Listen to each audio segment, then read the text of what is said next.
Hello student, आज हम पढ़ेंगे chapter number 2 India during the period of struggle 1206 CE to 1757 CE. और आज जो हमारा टॉपिक होगा वो है history of Marathas. The rise of Maratha power is not the work of a single person.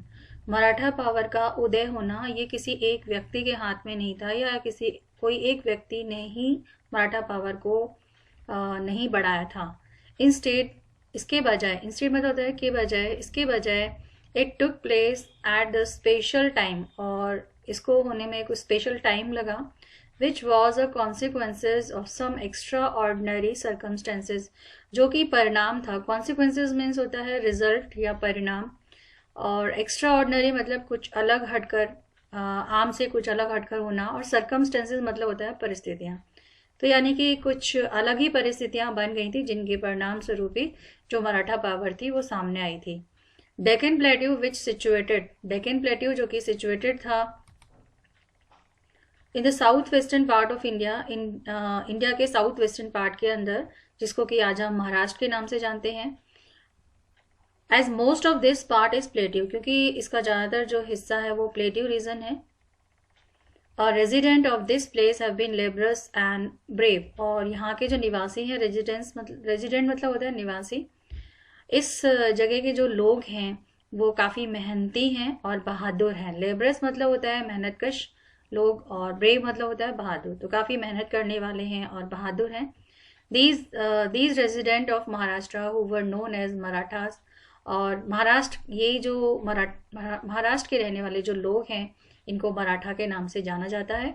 और जो मराठा है उनकी हाइट कम होती है, short in height, and sound physical build, और गठीला इनका बदन होता है। दे वर स्किल्ड इन गुरिल्ला वॉरफेयर, और ये लोग गुरिल्ला वॉरफेयर स्ट्रेटेजी के अंदर काफी योग्य होते हैं। गुरिल्ला वॉरफेयर स्ट्रेटेजी मतलब छुप करके वॉर करना, अचानक से हमला करना, उसको हम बोलते हैं guerrilla warfare strategy. They largely avoided open battle and used to attack their enemy in a hidden way. और ये लोग खुले में लड़ाई लड़ने से बचते हैं, और ये लोग अपने दुश्मन पर छुपकर वार करते हैं। यूज टू ऑब्टेन मनी, जिससे कि वो पैसा उनसे ले सकें, from them.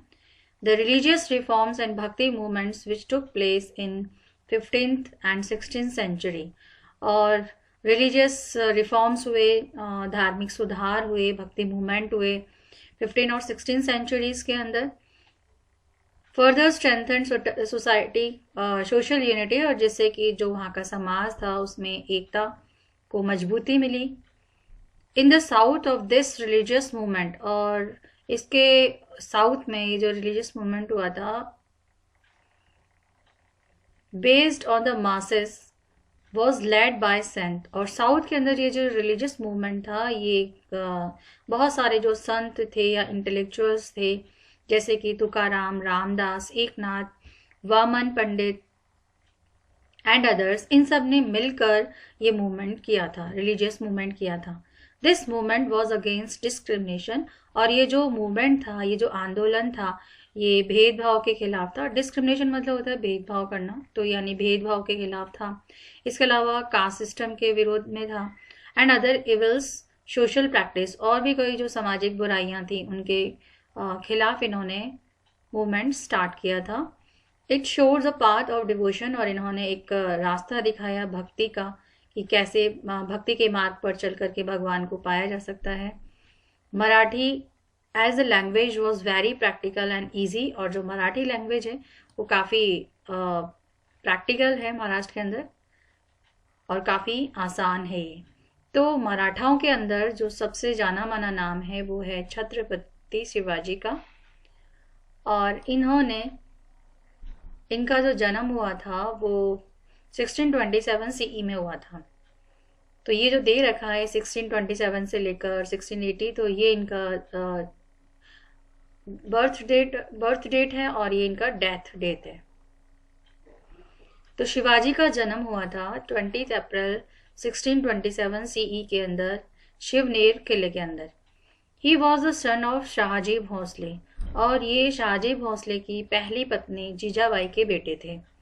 Shahaji was Bijapur aristocrat जो शाहजी थे वो बीजापुर के एरिस्टोक्रेट्स मानी कि रिच पर्सन थे, who got married to another lady, और इन्होंने दूसरी औरत के साथ शादी की जिसका नाम था Tukabai Mohite. For this reason, और इसी कारण से जो जीजाबाई थी वो उनके साथ नहीं रहती थी। As a child Shivaji was brought up by his local guardian, जब ये बच्चे थे तो इनका जो पालन पोषण था इनके लोकल गार्जियन दादोजी कामदेव और जीजाबाई के जो गुरु थे समरथ स्वामी रामदास, इन्होंने किया था। दे इंस्पायर्ड हिम, और जो शिवाजी थे ये इनसे काफी प्रभावित थे, टू प्रोटेक्ट द मदरलैंड, और उन्हीं से प्रभावित होकर जो शिवाजी थे इन्होंने अपनी मदरलैंड को प्रोटेक्ट किया। He learn military and administrative skill, और इन्होंने मिलिट्री और एडमिनिस्ट्रेटिव यानी प्रशासन से संबंधित जो योग्यताएं थी वो दादोजी कामदेव से सीखी थी, कौनदेव से। जब ये 12 साल के थे तो Shivaji got a state of Pune from his father, तो इनके पिता ने इनको पुणे स्टेट जो था वो दिया। फर्स्टली 1646, सबसे पहले 1646 सी के अंदर जब इनकी उम्र 19 साल की थी, 19 साल की थी, ही फॉर्म्ड अ ग्रुप, इन्होंने एक ग्रुप बनाया of some Maval comrades and occupied Torna, मतलब कुछ जो बहादुर जो लोग थे इनके जैसे ही ऐसे लोगों को इन्होंने इकट्ठा किया और एक अपना ग्रुप बनाया, और उसके बाद इन्होंने तोरन फोर्ट पर कब्जा कर लिया जो कि पुणे के पास में ही स्थित था। इन 1646 सीई के अंदर ही ऑक्यूपाइड रायगढ़, इन्होंने फिर 1646 के अंदर रायगढ़ पर कब्जा किया। फिर इसके बाद चाकन फ्रॉम बीजापुर सुल्तान, और फिर चाकन पर कब्जा किया बीजापुर के सुल्तान से। एंड इन 1647, तो ये जो भी बता रहे हैं कि कहाँ पर इन्होंने कब्जा किया था, किसके क्षेत्र को इन्होंने अपने अंडर में लिया था, तो ये जो सारी चीजें हैं ये इनका एक्सटेंशन बता रहे हैं, इन्होंने कैसे अपने एम्पायर को बढ़ाया था।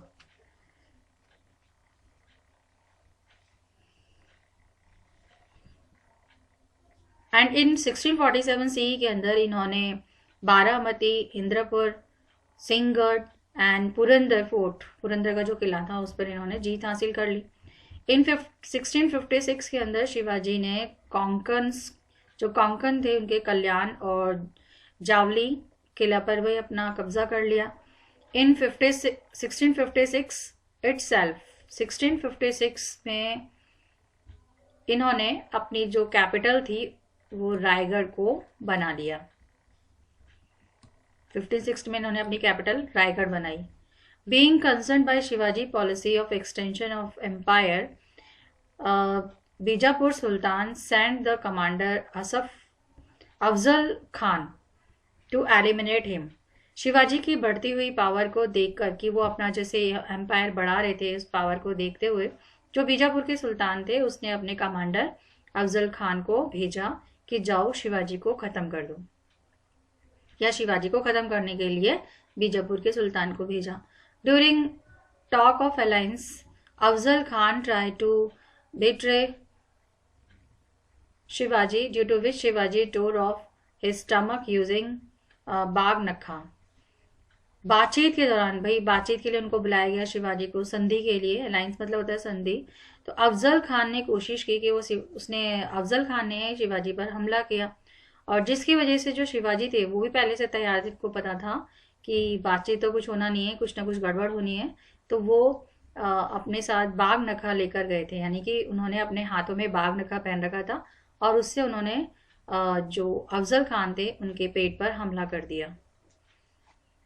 इन 1663 CE Mughal emperor Aurangzeb appointed Deccan Mughal viceroy Shaista Khan to eliminate Shivaji. 1663 के अंदर मुगल एम्परर जो औरंगजेब थे इन्होंने डेक्कन मुगल के जो वाइसराय थे शेषता खान, इनको भेजा शिवाजी को मारने के लिए। शेषता खान ऑक्यूपाइड पुणे, शेषता खान ने पुणे पर कब्जा कर लिया, विच वॉज शिवाजी सेंटर, जो कि शिवाजी के एडमिनिस्ट्रेशन का सेंटर हुआ करता था। बट शॉर्टली आफ्टर दिस, लेकिन जल्द ही जो शिवाजी थे उन्होंने शेषता खान का जो कैंप था उस पर अटैक कर दिया रात के समय, from where Shaista Khan had to run away, और जहां से जो शेषता खान था वो भाग गया आफ्टर लूजिंग हिज सन, अपने बेटे को खोने के बाद, और साथ ही साथ में उसकी 3 उंगलियां भी कट गई थी हाथ की। इन 1664 सीई के अंदर शिवाजी ने सूरत को लूटा, which was under occupancy of Mughal, जो कि उस समय मुगल के अंडर में हुआ करती थी।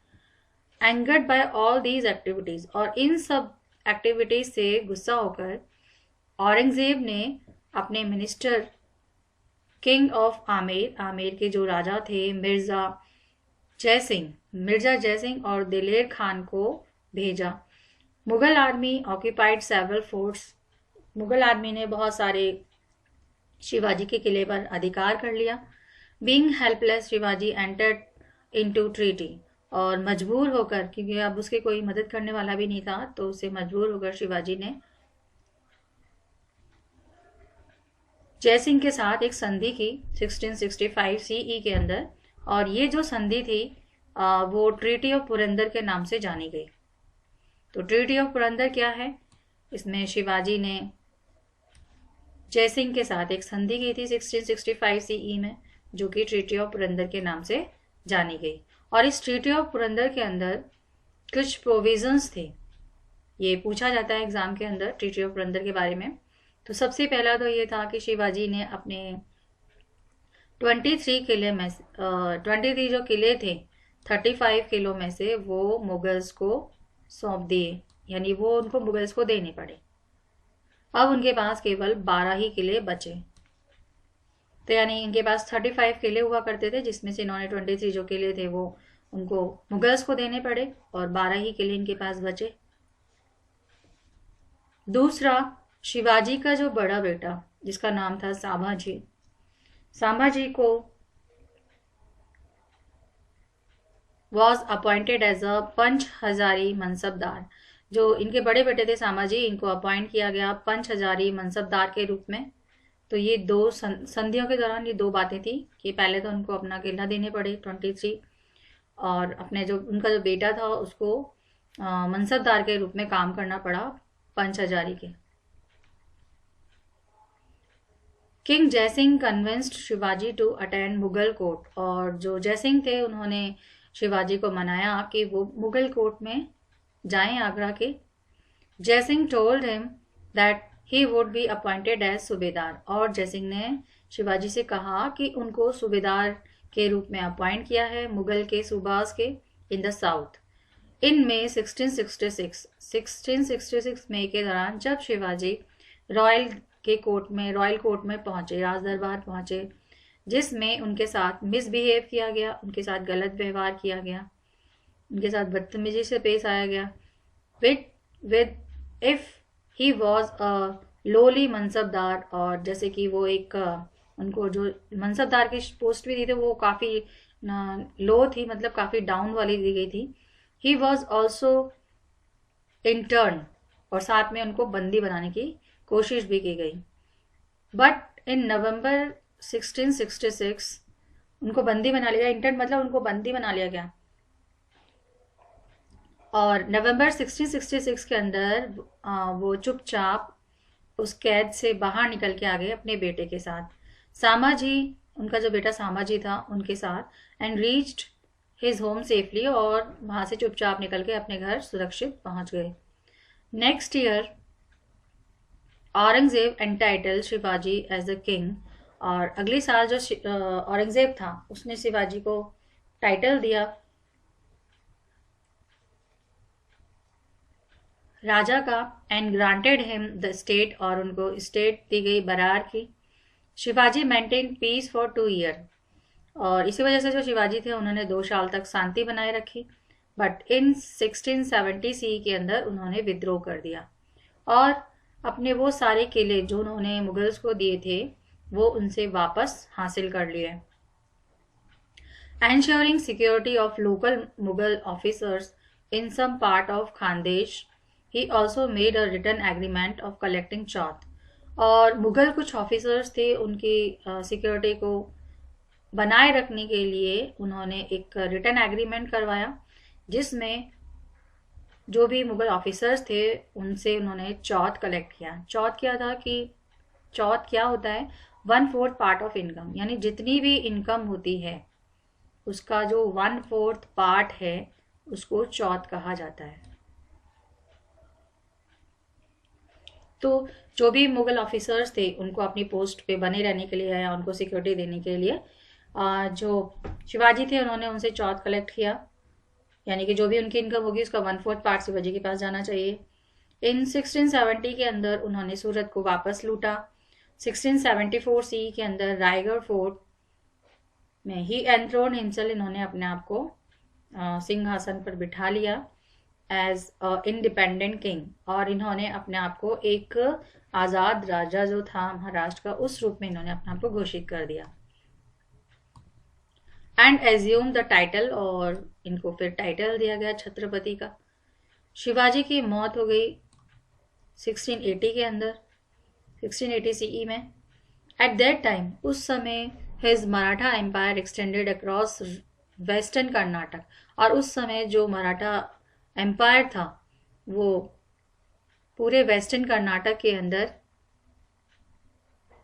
फैल गया था। फ्रॉम बेलगांव से लेकर और ये तुंगभद्रा नदी तक। इन दिस वे, इस प्रकार से even after facing strong opposition, काफ़ी स्ट्रॉन्ग अपोजिशन, विरोध को झेलने के बाद भी, उसका सामना करने के बाद भी, मुगल पावर का बीजापुर सुल्तान का पुर्तगीज फ्रॉम गोवा, ये सारे विरोधी थे शिवाजी के। तो इन सब का सामना करते हुए भी, और इसके अलावा जो सी पैरेट्स ऑफ एम्बेसनिया इन झंझारिया, समुद्री लुटेरे वगैरह इनको बोल सकते हैं, झंझारिया के अंदर शिवाजी ने अपने आप को स्टैब्लिश किया और एक इंडिपेंडेंट हिंदू के रूप में इन्होंने शासन किया। तो ये छत्रपति शिवाजी का साम्राज्य बता रहे हैं, जितना ये इन्होंने शो कर रखा है ऑरेंज के अंदर।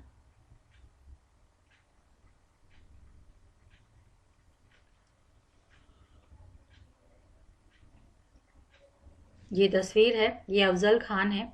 अफजल खान ने शिवाजी पर अटैक किया क्योंकि शिवाजी की हाइट कम थी और इन्होंने बाग नखा पहन रखा था, तो इससे इन्होंने सीधा इनके पेट पे वार किया और इनको मार दिया।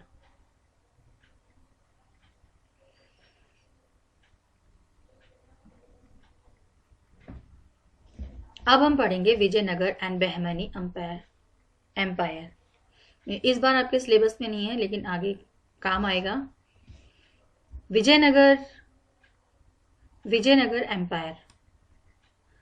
The 5 sons of Sangam, out of which Harihara and Bukka were most famous. अब जो संगम के 5 बेटे थे, उन 5 बेटों में से 2 बेटे जो थे हरिहरा और बुक्का, ये काफी फेमस थे, और इन दोनों ने ही विजयनगर किंगडम की नींव रखी थी। Northern bank of river, north की तरफ, तुंगभद्रा नदी के नॉर्थ या उत्तरी किनारों पर। देवर द लॉर्ड ऑफ काकतियाज, और ये लॉर्ड हुआ करते थे काकतियाज और वारंगल के एंड वर लेटर अपॉइंटेड, और बाद में इनको मिनिस्टर ऑफ कंपली के रूप में अपॉइंट कर लिया गया था।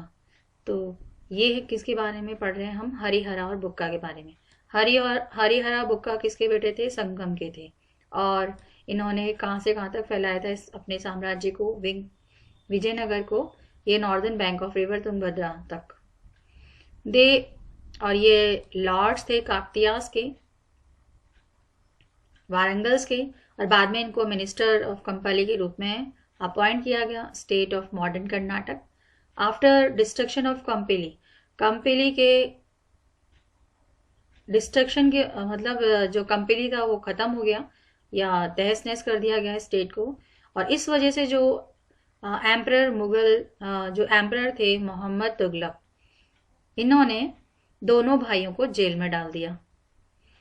बाद में फिर इनको छोड़ दिया गया with the efforts of their गुरु, इनके गुरु की मदद से।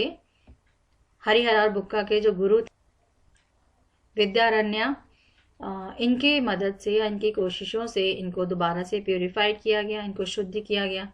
And they establish an independent Vijayanagara, और इन्होंने अपना एक आज़ाद विजयनगर एम्पायर था उसको इस्टेब्लिश किया, which shortly became the most powerful empire, और जो कि बहुत ही जल्दी एक शक्तिशाली साम्राज्य बन गया साउथ इंडिया के अंदर।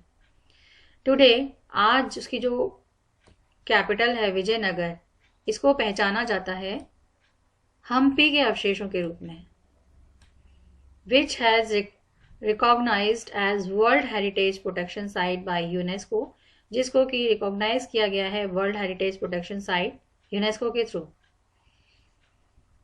Harihara was enthrone in 1336 CE, Harihara सिंहासन पर बैठा 1336 सीई के अंदर। He annex the entire Hoysala region, और इन्होंने अपना जो होयसाला रीजन था उसको बढ़ाया इनटू विजयनगर, विजयनगर के अंदर, सॉरी, इन्होंने होयसाला को विजयनगर के अंदर मिला लिया।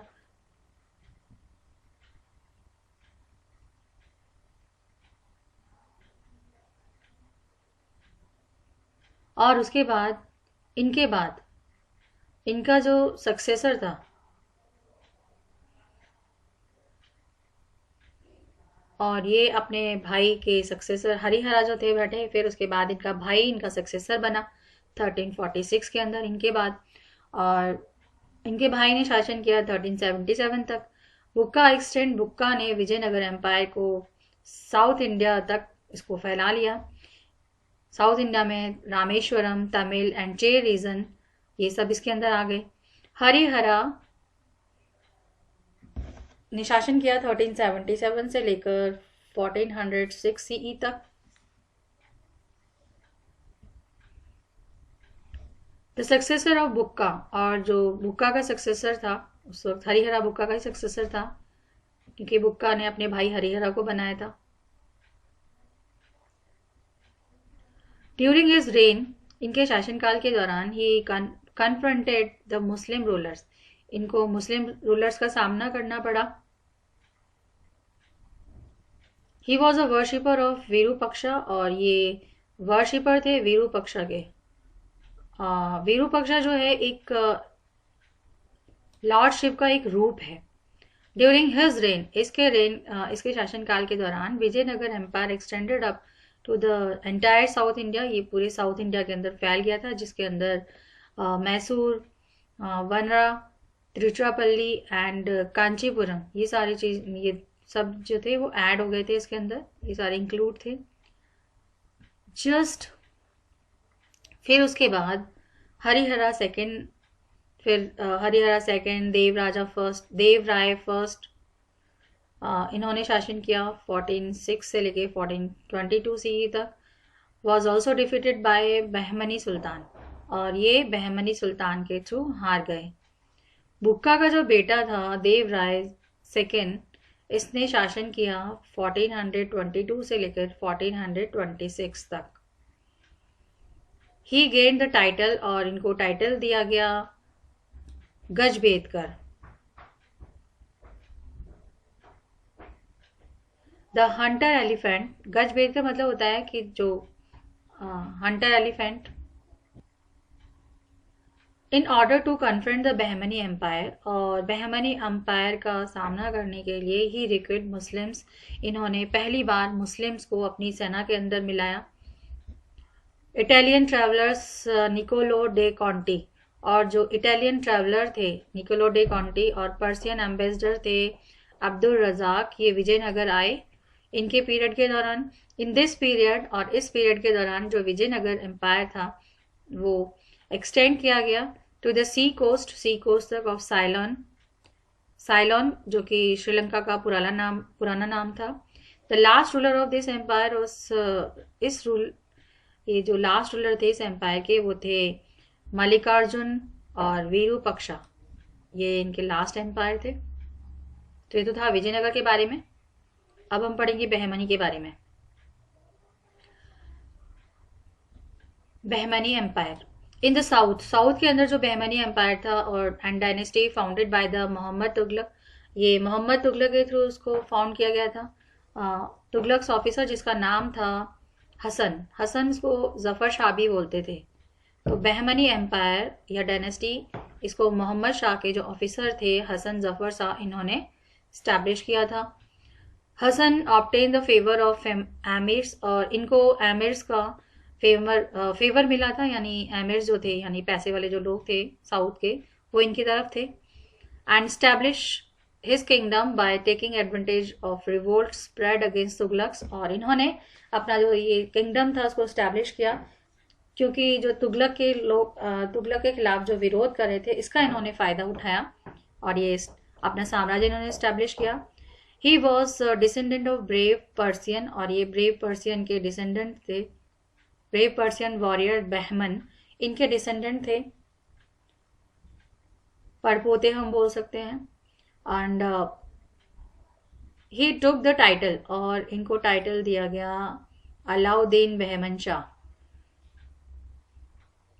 At the time of his death, जब इनकी मृत्यु हुई थी 1358 के अंदर, हिज एम्पायर, इनका जो एम्पायर था वो पैन गंगा से लेकर नॉर्थ में और ये रिवर कृष्णा साउथ तक इनका एम्पायर था। एंड फ्रॉम गोवा, गोवा जो था वो वेस्ट के अंदर up to Bhavnagar in east तक फैला हुआ था। The western frontier of Vijayanagara border, और जो वेस्टर्न फ्रंटियर था जो विजयनगर का, वो बहमनी किंगडम से जुड़ा हुआ था। Therefore, both of these kingdoms remain in conflict, और इसी वजह से इन दोनों ही साम्राज्य के अंदर लड़ाई चलती रहती थी एक दूसरे के साथ। The issue of gaining victory upon two neighbouring forts, और इन जो इशू था इनके बीच में लड़ाई का, वो था कि इनके पास में एक किला था मुदगल और रायचूर का, उस पर ये दोनों कब्जा करना चाहते थे और यही कारण बनता था इनकी लड़ाई का। द नाइन्थ बहमनी सुल्तान, और जो नाइन्थ बहमनी सुल्तान था अहमद, रिप्लेस्ड कुलबर्ग, इन्होंने कुलबर्ग को रिप्लेस कर दिया एंड मेड बिदार, और इसकी जगह उन्होंने क्या करा, बिदार को अपनी कैपिटल बना लिया। मुस्लिम्स वर इन माइनॉरिटीज, और जो मुस्लिम थे वो काफी कम थे। Southern and therefore several Siya Muslims from abroad, जो बाहर से बहुत सारे सिया मुस्लिम्स थे वो इंस्पायर्ड हो गए एंड दे गॉट सेटल, और वो बहमनी में आकर रहने लगे। ड्यू टू दिस, और इससे क्या हुआ कि जो सदर्न और एम्बिशियस सुन्नी मुस्लिम्स थे वो एंग्री हो गए, गुस्से में आ गए। द 13 सुल्तान, और जो 13 सुल्तान थे Mohammad Shah third, hanged Mohammad Gawan who had been an employ of the kingdom. सुल्तान मोहम्मद शाह थर्ड को फांसी पे लटका दिया गया मोहम्मद गवन के थ्रू, जो कि इस किंगडम के एम्प्लॉय था। आफ्टर द डेथ ऑफ गवन, गवन के मरने के बाद जो बहमनी था वो खत्म हो गया। During the reign of the last sultan, और लास्ट सुल्तान के शासनकाल के दौरान, लास्ट जो सुल्तान था वो था महमूद। बेरार, बिदार और अहमदनगर, गोलकुंडा एंड बीजानगर, ये 5 इंडिपेंडेंट स्टेट्स हुआ करते थे बहमनी किंगडम के। एंड देयर सूबेदार, और उनके जो सूबेदार थे उन्होंने अपने आप को इंडिपेंडेंट रूलर घोषित कर दिया था। The position of common people, और जो वहाँ के आम लोग थे उनकी जो हालत थी ड्यूरिंग द बहमनी रीजन, वो काफ़ी मिजरेबल थी। मिजरेबल मतलब बहुत दयनीय थी, कष्टों का सामना करना पड़ रहा था उनको। As mention by the Russian trader, जो कि मेंशन किया है रशियन ट्रेडर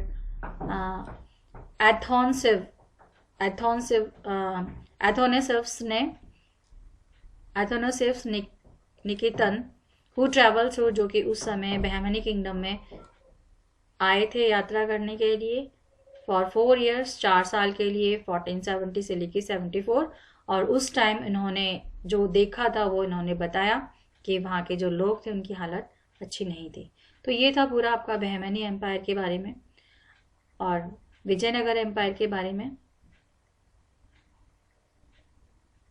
तो आज जो मैंने आपको पढ़ाया है वो आपको पढ़ना है। Okay bye, have a nice day.